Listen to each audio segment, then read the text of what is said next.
ఇవాళ అనపర్తి నియోజకవర్గంలో జరిగిన పరిణామాలు వైఎస్ఆర్ కాంగ్రెస్ పార్టీ కుట్ర. తెలుగుదేశం పార్టీ ఉనికి అనపర్తి నియోజకవర్గంలో లేకుండా చెయ్యాలనే ఒక దృఢ సంకల్పంతో, ఒక దుష్ట ఆలోచనతో ఈ కార్యక్రమాన్ని వైసీపీ చేపట్టడం జరిగింది. ఇక్కడ ప్రజల ఆలోచనలకు అనుగుణంగా దాదాపు 18-20 కోట్లు చేతులు మారి ఇక్కడ అభ్యర్థిత్వం మారిన పరిస్థితిని నేరుగా ప్రజలే చర్చించుకుంటా ఉన్నారు. నేరుగా ఎవరైతే ఇక్కడ శాసనసభ్యుడు ఉన్నాడో శాసనసభ్యుడి భావమరుదులు అనేక మందికి ఫోనులు చేసి అభ్యర్థిత్వం తీసుకోమని, డబ్బు సహకారం చేస్తామని అనేక మందికి చెప్పడం జరిగింది. కానీ ఇక్కడ ఉన్న పరిస్థితుల నేపథ్యంలో అందరూ అభ్యర్థిత్వం తీసుకోవడానికి తిరస్కరించినా కూడా ఇవాళ ఒక అభ్యర్థిని ప్రకటించిన పరిస్థితిని చూసాం. ఇవాళ ముఖ్యంగా తెలుగుదేశం పార్టీ కానీ, చంద్రబాబు నాయుడు గారు కానీ, లోకేష్ గారు కానీ ఆలోచన చేయాల్సింది ఒకటే. ఇక్కడ ఈ పరిస్థితుల్లో, ఎందుకంటే 5 సంవత్సరాలుగా విపరీతమైన శ్రమకి కష్టానికి ఓర్చి తెలుగుదేశం పార్టీని గెలుపు దిశగా తీసుకొచ్చిన నేపథ్యాన్ని ఇవాళ ఒక్కసారిగా అంతమొందించాలి, తద్వారా తెలుగుదేశం ఉనికి కోల్పోయేలా చేయాలని వారు పన్నిన పన్నాగాన్ని చంద్రబాబు నాయుడు గారు, తెలుగుదేశం పార్టీ అర్థం చేసుకోవాల్సిన అవసరం ఉంది. ఇవాళ శ్రీకాకుళం నుంచి, ఇచ్చాపురం నుంచి ఉమ్మడి కృష్ణా జిల్లా వరకు ఏకైక రెడ్డి సామాజిక వర్గం నుంచి తెలుగుదేశం పార్టీ తరఫున 42 సంవత్సరాలుగా మా తండ్రి గారు కానీ నేను కానీ ప్రాతినిధ్యం వహిస్తా ఉన్నా. ఇవాళ ఈ నియోజకవర్గం అత్యధికం రెడ్డి సామాజిక వర్గం ఉన్న పరిస్థితి మనకు తెలుసు. ఒక్కసారి చంద్రబాబు నాయుడు గారు 1978 ఎన్నికలు ఈ అనపర్తి నియోజకవర్గంలో ఏ విధంగా జరిగిందో పరిశీలించండి. సామాజిక వర్గమే ఆయుధంగా ఆ రోజు ఎన్నికలు ఎదుర్కొన్నారు. మరలా అటువంటి పరిస్థితి ఇక్కడ ఏర్పడితే ఇవాళ తెలుగుదేశం పార్టీ కార్యకర్తలకు రక్షణ ఇచ్చే పరిస్థితి లేకపోతే, ఇంతవరకు ఎంత తెలుగుదేశం పార్టీ వైపుకి పోలరైజేషన్ వచ్చిందో అదంతా తిరిగి ఇవాళ వైసీపీ చోటకపోతే రేపు భవిష్యత్తులో తెలుగుదేశం పార్టీ జెండా మోసే కార్యకర్తలు ఉండరు. ఇవాళ తెలంగాణలో తెలుగుదేశం పార్టీ పరిస్థితి ఏ విధంగా వచ్చిందో అనపర్తిలో కూడా తెలుగుదేశం పార్టీకి అదే పరిస్థితి వచ్చే ప్రమాదం ఉంది. అది ఇవాళ రక్షించుకోవాల్సిన ప్రథమ బాధ్యత చంద్రబాబు నాయుడు గారిది, లోకేష్ గారిది, తెలుగుదేశం పార్టీది. దానికి ఏ విధమైన ప్రణాళిక రూపొందించినా నేను అమలు చేయడానికి సంసిద్ధం.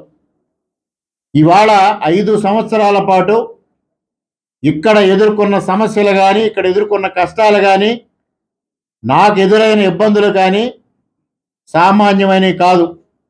అనేక సందర్భాల్లో సాక్షాత్తు చంద్రబాబు నాయుడు గారు అనేక సమావేశాల్లో పోరాటానికి స్ఫూర్తి రామకృష్ణారెడ్డి పోరాటాన్ని ఉదాహరణగా తీసుకుని ప్రతి నియోజకవర్గం ఇన్ఛార్జ్ పనిచేయాలని చెప్పిన సందర్భాలు కోకొల్లలు. గతంలో చంద్రబాబు నాయుడు గారిని విశాఖపట్నంలో అడ్డుకుంటే తిరిగి హైదరాబాద్ వెళ్లాల్సి వచ్చింది. కుప్పంలో అడ్డుకుంటే తిరిగి హైదరాబాద్ వెళ్లాల్సి వచ్చింది.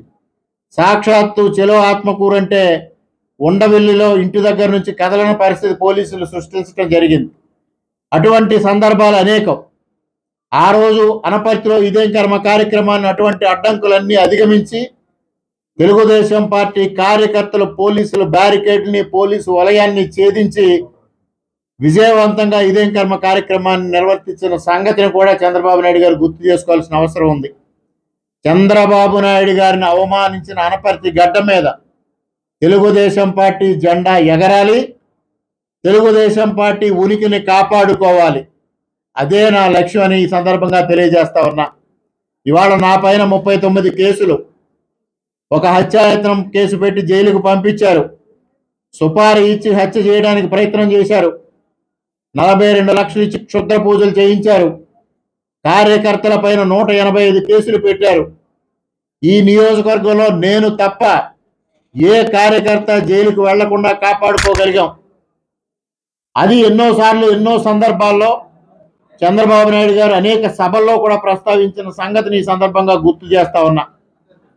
మరి ఇవాళ వైసీపీ అటువంటి పరిస్థితుల్లో ఇక్కడ తెలుగుదేశం ఉనికిని లేకుండా చెయ్యాలని చేసిన ప్రయత్నం ఈ రోజు వరకు వాళ్ళు సఫలీకృతులు అయ్యారు.